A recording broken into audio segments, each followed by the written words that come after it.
మనం చూసాం కదా జ్యోతిరావు పూలే వీళ్ళందరూ విగ్రహాలు తీసుకొద్దాం. బీసీ భవన్లో మన బాగున్నాయి, కొన్ని చిన్న ప్లేసులు దొరుకుతాయి ఆర్డర్ తెప్పిస్తాను అని ప్రతిసారి జయంతిలు వర్ధంతులు అన్నీ చేసుకోవచ్చు.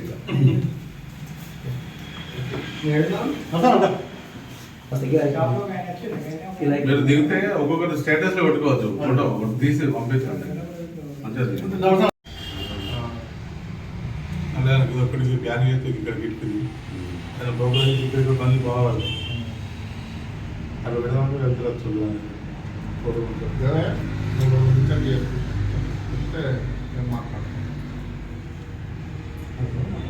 ఈరోజు తెలంగాణ బీసీ జేఏసీ భీమవాడ వారి ఆధ్వర్యంలో సామాజిక వేత్త సంత్ గాడ్గే బాబా గారి 60వ వర్ధంతిని పురస్కరించుకుని భీమవాడలో రాష్ట్ర అధ్యక్షులు శ్రీ డాక్టర్ కొండ దేవన్న గారి ఆధ్వర్యంలో మరియు అలాగే ఉమ్మడి జిల్లా అధ్యక్షులు కులస నరేంద్ర గారు మరియు రజక సంఘాల మండల శాఖల అధ్యక్షులు మొగిలి అంజయ్య మరియు తిరుపతి మరియు ఇతర కార్యవర్గాలు ఇతర సామాజిక వర్గాలు అన్ని కలుపుకొని ఇటువంటి మంచి కార్యక్రమం ముందుకు తీసుకెళ్తున్న ప్రతి ఒక్కరికి పేరు పైన ప్రత్యేక ధన్యవాదాలు తెలుపుతూ నేను. అయితే ఈరోజు స్వచ్ఛ భారత్ అనేది సూత్రధారి మన గాడ్గే బాబానే. ఆ రోజు ప్రతి గ్రామంలో శుచి శుభ్రత, ప్రతి గ్రామంలో ఊడుస్తూ కీర్తనలు వల్లిస్తుంటూ ప్రతి అందరికీ శుచి శుభ్రతతో పాటు విద్య ఆరోగ్యం గురించి ఆయన చెప్తుండేవాడు.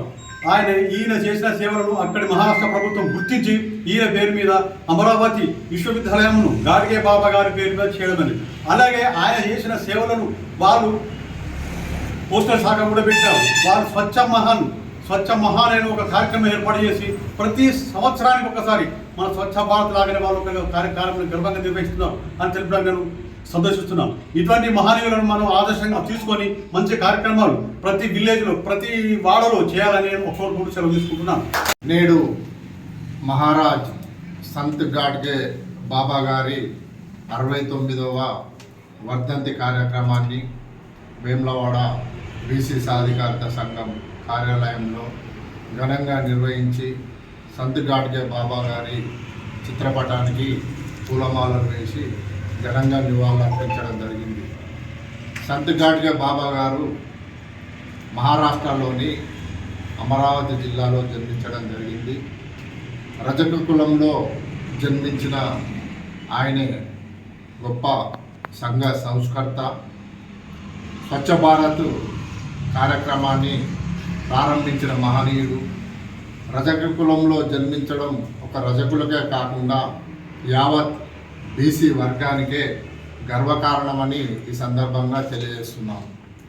గ్రామాలు పరిశుభ్రంగా ఉండాలని, ప్రజలు ఆరోగ్యవంతంగా ఉండాలని, ఆరోగ్యమే మహాభాగ్యమని, ఆరోగ్యంగా ఉంటే ప్రజలు అన్ని రంగాల్లో రాణించగలుగుతారని ప్రతి ఉదయం నుండి సాయంత్రం వరకు గ్రామీణ ప్రాంతాలలో మరి దైవభక్తికి సంబంధించిన కీర్తనలను పాడుకుంటూ ప్రజలందరినీ మంచి మార్గంలో నడిపించే విధంగా చైతన్యం చేసుకుంటూ మరి రోడ్లను పరిశుభ్రత చేసుకుంటూ మరి ఆ విధంగా ప్రజలను చైతన్యవంతం పరిచిన ఘనత వారిదే అని సందర్భంగా తెలియజేస్తున్నాను.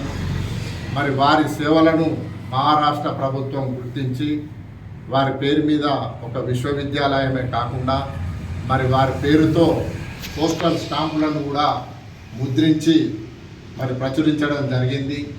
మరి ఇలాంటి మహానుభావులు గతంలో ప్రజలకు చేసిన సేవలను స్మరించుకుంటూ వారి అడుగుజాడల్లో వారి సిద్ధాంతాలను, వారి ఆదర్శాలను, వారి ఆశయాలను రాష్ట్ర ప్రభుత్వం, కేంద్ర ప్రభుత్వాలు కొనసాగించాల్సిన అవసరం ఎంతైనా ఉందని తెలియజేస్తూ మరి ఈ అవకాశం ఇచ్చిన మీ అందరికీ వర్ధంతి సందర్భంగా మరొక మారు సంత్ గాడ్గే బాబా గారికి నివాళులు అర్పిస్తూ సెలవు తీసుకుంటాం. మరి ఒక సంవత్సరం కూడా పూర్తయింది. మరి బీసీ సాధికార సంఘం కార్యాలయంలో కూడా ప్రతి ఒక్క మహనీయుల వర్ధంతులు జయంతులు కూడా ఇక్కడ చేసి ప్రతి ఒక్కరు కూడా స్మరించుకోవడం జరుగుతుంది. మరి ఈరోజు రజక కులంలో మరొక సాకలి ఐలమ్మ ఎలానో అంతకు ముందుకు సంత్ గాడ్గే బాబా గారు మరి మహారాష్ట్రలో వారు చేసిన సేవలు ఈరోజు స్వచ్ఛ భారత్ అంటే ఈరోజు గత ఒక 10-15 సంవత్సరాల నుంచి కూడా కేంద్ర ప్రభుత్వం కూడా స్వచ్ఛ భారత్ పేరు మీద ఆయన చేసిన ఏదైతే ఆ పేరు పెట్టినాడో దాన్నే ఈరోజు వరకు కూడా కొనసాగుతుందని తెలియజేస్తూ మరి వారు కూడా ప్రతి గ్రామీణ ప్రాంతాల్లో మరి విద్య వైద్యము ప్రతి ఒక్క పేదరికంలో ఉన్న వాళ్ళందరూ కూడా బాగా చదువుకోవాలి, మనందరం కూడా శుచి శుభ్రతగా ఉండాలి. ప్రతి గ్రామీణ ప్రాంతాల్లో కూడా ఈ స్వచ్ఛ భారత్ను కూడా మనం ముందుకు తీసుకెళ్ళి ఈరోజు మనము ఒక భారతదేశంలోనే అత్యంత పేరు తెచ్చుకున్న మహనీయుడు మరి వారి పేరు మీద కూడా ఒక విశ్వవిద్యాలయం, వారి పేరు మీద కూడా మరి కేంద్ర ప్రభుత్వం కూడా ఒక పోస్టల్ స్టాంప్ కూడా రిలీజ్ చేసింది. మరి ఇలాంటి వ్యక్తులు ఈరోజు సమాజంలో వారందరూ చేసిన సేవలు ఉన్నాయి కాబట్టే ఈరోజు కూడా ఈ భారతదేశంలో బీసీలలో ఉన్న ప్రతి ఒక్క కులాలు కూడా ఈరోజు ఆదర్శంగా తీసుకొని వారిని స్మరించుకుంటూ ఈ కార్యక్రమాలు నివాళులు అర్పిస్తూ మరి మన రాబోయే కాలంలో కూడా యువకులైనా మన పెద్దలైనా ఎవరైనా కూడా ప్రతి ఒక్క బీసీ సంఘాలలో బీసీ కులాలలో ఉన్న 136 కులాలు కూడా ఒక యూనిట్గా ఉండాలనే ఆ ఒక ఆదర్శవంతము ఈరోజు కూడా ఈ చాలామంది మహనీయులు వారు చేసిన సేవలు ఈరోజు ఉన్నాయి కాబట్టి మనం కూడా దాన్ని కంటిన్యూగా చేస్తూ మనందరం కూడా బీసీ కులాలు కూడా అందరూ ఐకమత్యంగా ఉంటూ మనం ముందుకెళ్తున్నాము. మరి ఈ కార్యక్రమంలో కూడా మా మల్లారము దేవన్న గారు, మరి అంజన్న గారు, తిరుపతి గారు, మరి చాలామంది మా సోదరులు, మా వెంకన్న, ఇంకా ప్రతి ఒక్కరు కూడా ఈ కార్యక్రమంలో పాల్గొన్నారు. ప్రతి ఒక్కరు కూడా ఈ బీసీ సాధికారత సంఘం ఈరోజు రాష్ట్ర వ్యాప్తంగా బీసీ సంఘాలు ఎన్ని ఉన్నా కూడా మొన్న రిజర్వేషన్లలో ఏదైతే మనకు 42% రిజర్వేషన్ గురించి పోరాటం చేసినప్పుడు బీసీ సాధికార సంఘం రాజన్న సిరిసిల్ల జిల్లాలో మరి ఎంత వర్క్ చేస్తుంది, ఎంత పని చేస్తున్నారు, ఎంత పోరాటం చేస్తున్నారు అనేది కూడా ఈరోజు ప్రతి ఒక్క ఈ రాజన్న సిరిసిల్ల జిల్లా ఉన్న బీసీ కుల బాంధవులందరూ కూడా ఆలోచన చేస్తున్నారు.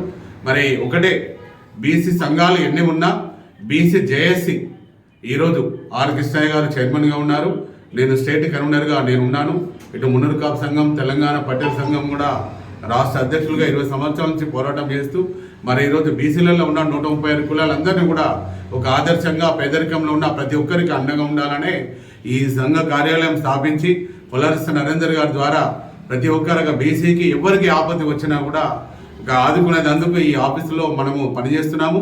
ప్రతి ఒక్కరిని మహనీయులందరినీ కూడా మనం ఈ వర్ధంతులు జయంతులు చేసుకుంటూ ఏదైతే వారు చేసే సేవలు ఈరోజు ఆ యువతరానికి మనం అందించాల్సిన అవసరం ఉంది.